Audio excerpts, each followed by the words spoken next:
Hello, everyone. Today I'll be reading chapters 1 and 2 of Stone Fox. So please open your book and read along as I read with you. The first chapter is called Grandfather. Chapter 1 Grandfather. One day, Grandfather wouldn't get out of bed. He just lay there and stared at the ceiling and looked sad. At first, Little Willie thought he was playing. Little Willie lived with his grandfather on a small potato farm in Wyoming. It was hard work living on a potato farm, but it was also a lot of fun, especially when Grandfather felt like playing. Like the time Grandfather dressed up as a scarecrow out in the garden, it took little Willie an hour to catch on. Boy, did they laugh. Grandfather laughed so hard he cried, and when he cried, his beard filled up with tears. Grandfather always got up real early in the morning, so early that it was still dark outside. He would make a fire. Then he would make breakfast and call little Willie. Hurry up, or you'll be eating with the chickens, he would say. Then he would throw his head back and laugh. Once little Willie went back to sleep. When he woke up, he found his plate out in the chicken coop. It was picked clean. He never slept late again after that. That is, until this morning. For some reason, Grandfather had forgotten to call him.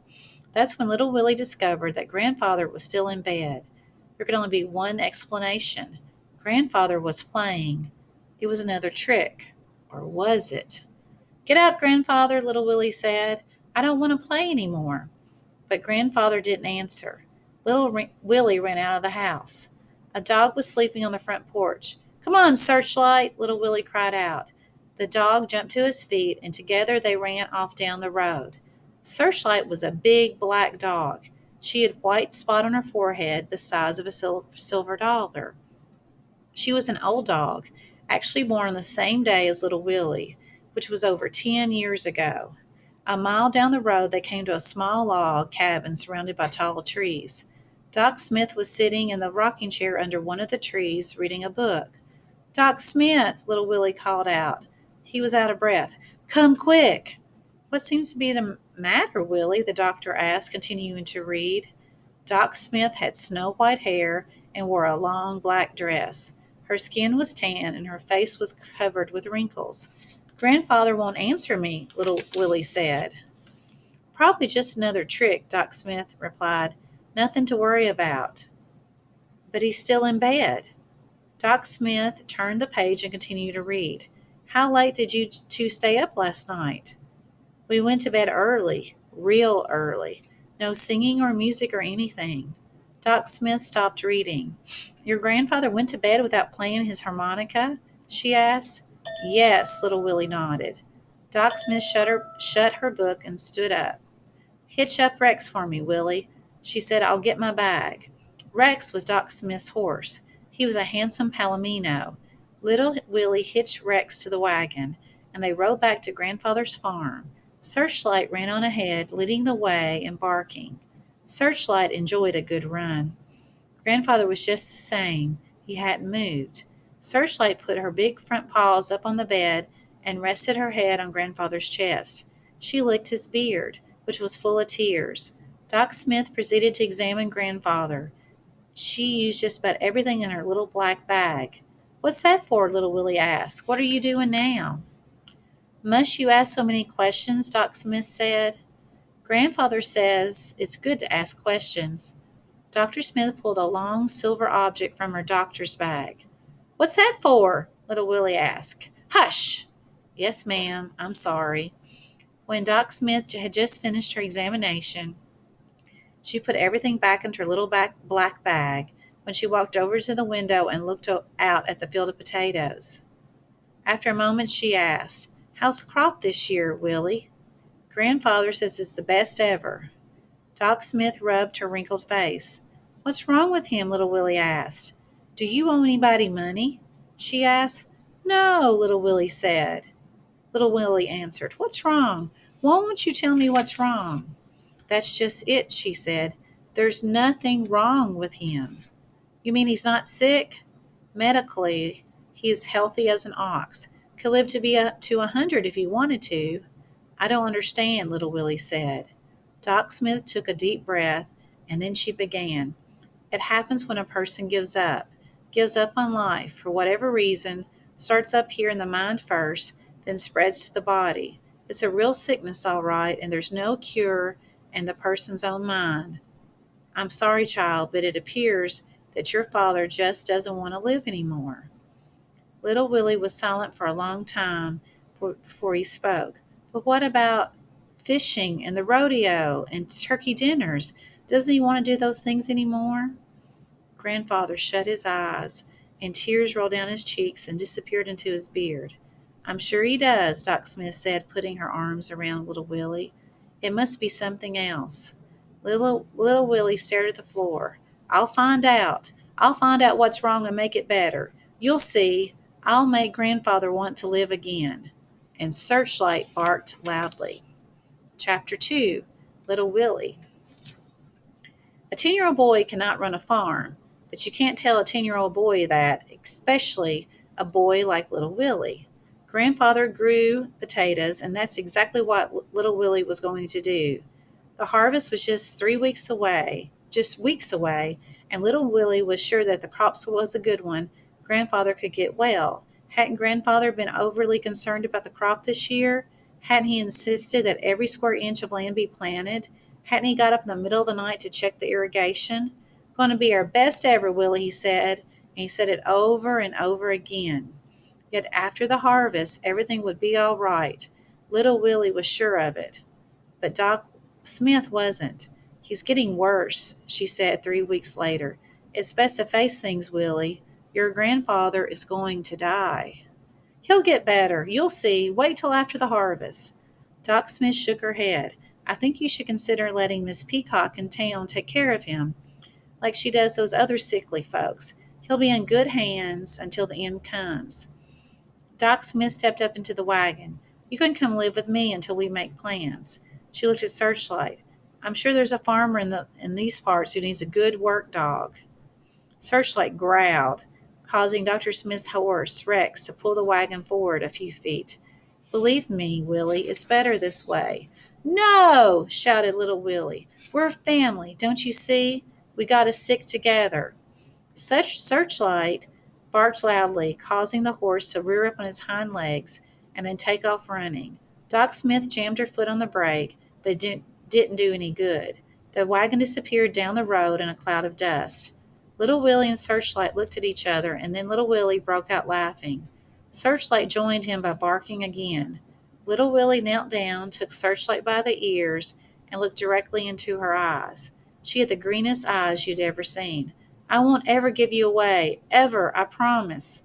He put his arms around the dog's strong neck and held her tightly. I love you, Searchlight. And Searchlight understood, for she heard those words many, many times before. That evening, little Willie made a discovery. He was sitting at the foot of Grandfather's bed playing the harmonica. He wasn't as good as Grandfather by a long shot, and whenever he missed a note, Searchlight would put her head back and howl. Once, when little Willie was way off key, Searchlight actually grabbed the harmonica in her mouth and ran out of the room with it. Do you want me to play some more? Little Willie asked, Grandfather knowing very well that Grandfather would not answer. Grandfather had not talked, not one word, for over 3 weeks. But something happened like that was almost like talking. Grandfather put his hand down on the bed with his palm facing forward. Little Willie looked at the hand for a long time and then asked in a whisper, Does that mean yes? Grandfather closed his hand slowly and then opened it again. Little Willie rushed to the side of the bed. His eyes were wild with excitement. What's the sign for no? Grandfather turned his hand over and laid it flat on the bed. Palm down meant no. Palm up meant yes. Before the night was over, they worked out other signals in their hand and finger code. 1 finger meant I'm hungry. 2 fingers meant water. But most of the time, Willie just asked questions that Grandfather could answer, either yes or no. And Searchlight seemed to know what was going on, for she would lick Grandfather's hand every time he made a sign. The next day, little Willie began to prepare for the harvest. There was a lot of work to be done. The underground shed where the potatoes would be stored until they could be sold had to be cleaned. The potato sacks had to be inspected and mended if they need be. The plow had to be sharpened, but most important, because grandfather's old mare had died last winter, a horse to pull the plow had to be located and rented. It was going to be difficult to find a horse because most farmers were not interested in overworking their animals for any price. Grandfather kept his money in a strong box and under the boards in the corner of his bedroom. Little Willie got the box out and opened it. It was empty, except for some letters that little Willie didn't bother to read. There was no money to rent a horse. No money for anything else, for that matter. Little Willie had no idea they were broke. Everything they had needed since grandfather took sick little Willie had gotten at Lester's General Store on credit against this year's crop. No wonder grandfather was so concerned. No wonder he had gotten sick. Little Willie had to think of something, and quick. It was now the middle of September. The potatoes they had planted in June took 90 to 120 days to mature, which meant that they must be harvested soon. Besides, the longer he waited, the more danger that there was an early freeze would destroy the crop. And little Willie was sure that if the crop died, grandfather would die too. A friend of grandfather's offered to help, but little Willie said no. Don't accept help unless you can pay for it, grandfather had always said, especially from friends. Then little Willie remembered something, his college money. He had enough to rent a horse, pay for help, and everything. He told grandfather about his plan, but grandfather signaled no. Little Willie pleaded with him, but grandfather just repeated, no, no, no. The situation appeared hopeless, but little Willie was determined.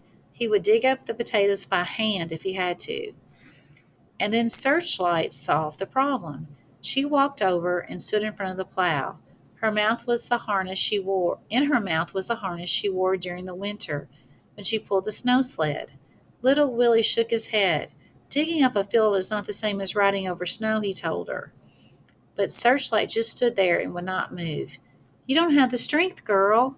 Little Willie tried to talk her out of it, but Searchlight had made up her mind. The potato plant grows about 2 feet high, but there are no potatoes on it. The potatoes are underground.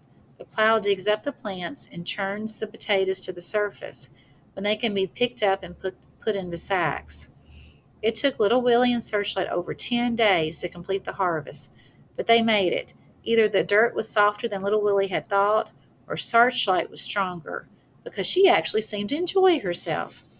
And the harvest was a big one, close to 200 bushels per acre, and each bushel weighed about 60 pounds. Little Willie inspected the potatoes, threw out the bad ones, and put the rest into sacks. He put the sacks in the underground shed. Mr. Leeks, a tall man with a thin face, riding a horse that was also tall and had a thin face, came out to the farm and bought the potatoes.